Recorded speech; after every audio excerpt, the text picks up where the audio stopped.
UP विधानसभा चुनाव पर corona का खतरा। कोरोना के बढ़ते मामलों से लग सकता है ग्रहण।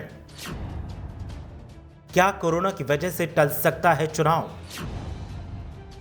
सरकार ने बड़े फैसले लेने कर दिए हैं शुरू।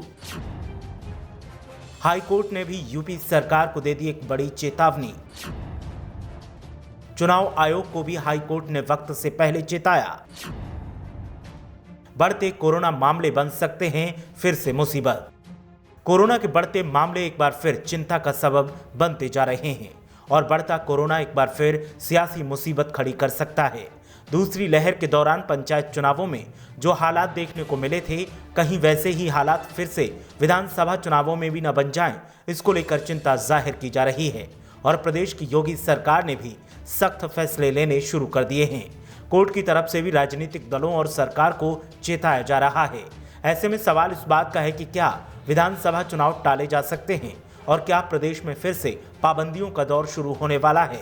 सवाल इस बात का है कि कोरोना के बढ़ते मामलों को देखते हुए सरकार ने क्या क्या सख्त कदम उठाने का फैसला लिया है और हाईकोर्ट की तरफ से क्या चेतावनी सियासी दलों और सरकार को दी गई है। दरअसल 25 दिसंबर से यूपी में रात्रिकालीन कोरोना कर्फ्यू लगाए जाने की बात कही जा रही है। वहीं शादी विवाह जैसे सार्वजनिक आयोजनों में कोविड प्रोटोकॉल के साथ ही अधिकतम 200 लोगों के शामिल होने का नियम भी लागू किया जा सकता है। बाजारों में मास्क नहीं तो सामान नहीं के संदेश के साथ व्यापारियों को निर्देश दिए गए हैं कि बिना मास्क वालों को सामान न दिया जाए। ये सारे नियम कायदे क्रिसमस और नए साल के जश्न को देखते हुए लागू किए जा रहे हैं। वहीं इस बीच हाईकोर्ट ने भी सरकार से अनुरोध किया है। इलाहाबाद हाईकोर्ट ने अनुरोध पूर्वक कहा कि उत्तर प्रदेश में होने वाले विधानसभा चुनाव को लेकर राजनीतिक पार्टियां रैलियों में भारी भीड़ एकत्र कर रही हैं। प्रधानमंत्री और चुनाव आयुक्त रैलियों पर कड़ाई से रोक लगाएं।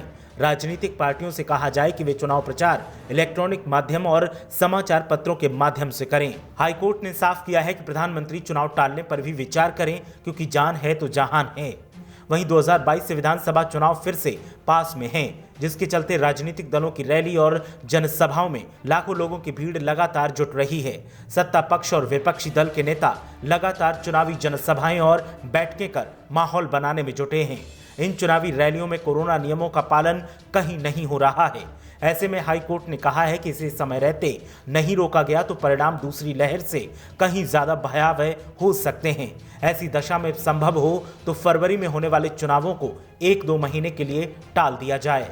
आपको बता दें कि अभी इसी हफ्ते की शुरुआत में सपा प्रमुख अखिलेश यादव की पत्नी और पूर्व सांसद डिंपल यादव और उनकी बेटी कोरोना पॉजिटिव पाए गए। हालांकि अखिलेश यादव की रिपोर्ट नेगेटिव आई है। ऐसे में एहतियात के तौर पर अखिलेश यादव ने फैसला किया कि वो 3 दिनों तक किसी रैली या कार्यक्रम में शामिल नहीं होंगे। अखिलेश यादव के खुद को 3 दिनों के लिए अलग करने के फैसले का सबसे पहला असर अलीगढ़ इगलास में आयोजित समाजवादी पार्टी और राष्ट्रीय लोकदल की संयुक्त रैली पर हुआ। वहां पर अखिलेश को जयंत चौधरी के साथ रैली को संबोधित करना था, लेकिन वो आइसोलेशन के कारण वहां नहीं जा पाए। हालांकि बाद में उन्होंने वर्चुअल रैली को संबोधित किया। ऐसे में चुनाव आयोग और केंद्र सरकार को हाईकोर्ट की तरफ से हिदायत दी जा रही है कि चुनावों को अगर टाल दिया जाए तो बेहतर होगा। देखना यह है कि सरकार क्या फैसला लेती है। ब्यूरो रिपोर्ट, मीडिया हलचल।